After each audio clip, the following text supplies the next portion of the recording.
Bonjour à tous, bienvenue dans le Flash Info sur RTI 1.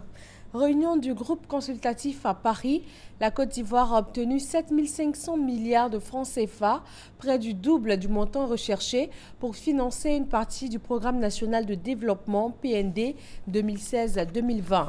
La première journée, celle d'hier, a été consacrée aux bailleurs. Aujourd'hui, ce sera les échanges avec le secteur privé. Les augmentations au-delà de 10% depuis le mois de juillet 2015 seront remboursées aux clients de la compagnie ivoirienne d'électricité, CIE. Comment le calcul se fera-t-il? Adama Koné. Après les explications sur les grandes lignes du remboursement du trop perçu sur les factures d'électricité, éclairage sur le mode opératoire. La compagnie ivoirienne d'électricité, CIE, se veut transparente sur la question. Exercice pratique. Sur cette facture, le client avait sa consommation de septembre 2015. Sa conso était de 1200 kWh. Et la facture de septembre était de 106 800 francs. Alors, ce que nous allons faire, c'est de recalculer les mêmes 1200 kWh dans les conditions du tarif de 2012. Donc, nous faisons une facture, on va appeler 2012.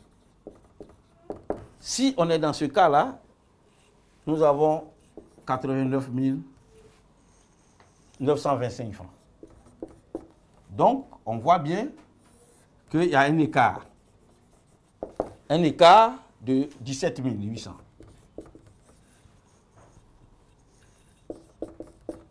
Ce qui représente 20% d'augmentation. Ça veut dire que pour cette facture-là, de 1200 kWh, lorsqu'il est calculé avec l'ajustement tarifaire, c'est 106 800. Si on n'avait pas fait l'ajustement tarifaire, c'est 89 925 que le client devait payer.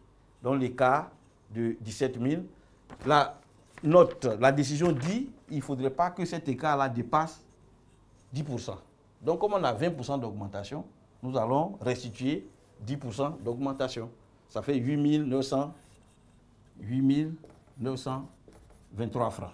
Donc, vous voyez que dans l'exercice, on passe en revue chacune des factures, on le recalcule sur le modèle de 2012.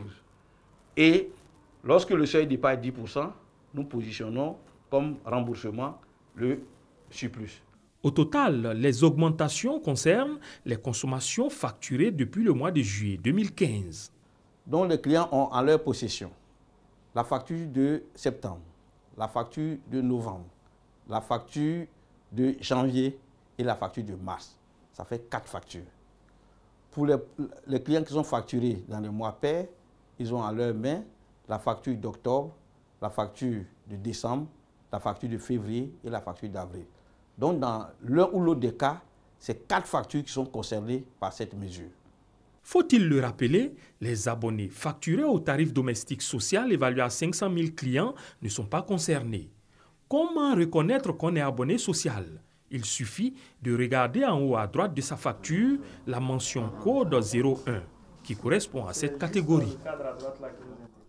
Nouvelle journée de mobilisation hier mardi contre le projet de loi travail en France, la 6e en un peu plus de 2 mois pour réclamer le retrait du texte adopté sans vote en première lecture la semaine dernière après un recours à la Constitution. Les cheminots, les routiers et agents de l'aviation civile se mobilisent aujourd'hui et demain. Les perturbations sont prévues sur le trafic routier, ferroviaire et aérien. En République démocratique du Congo, le 17 mai marque la libération de Kinshasa et la chute du régime de Mobutu. Lors de la commémoration de cette date anniversaire, le président Kabila a inauguré 2 nouveaux avions de la compagnie nationale Congo Airways. Il ne s'est pas exprimé depuis l'arrêt de la Cour constitutionnelle l'autorisant à se maintenir au pouvoir jusqu'à l'élection d'un nouveau président. Son parti, qui a organisé les célébrations sans le chef de l'État, a tenu un discours plutôt musclé à l'égard de l'opposition et de la communauté internationale. La police kenyane a ordonné mardi l'ouverture d'une enquête.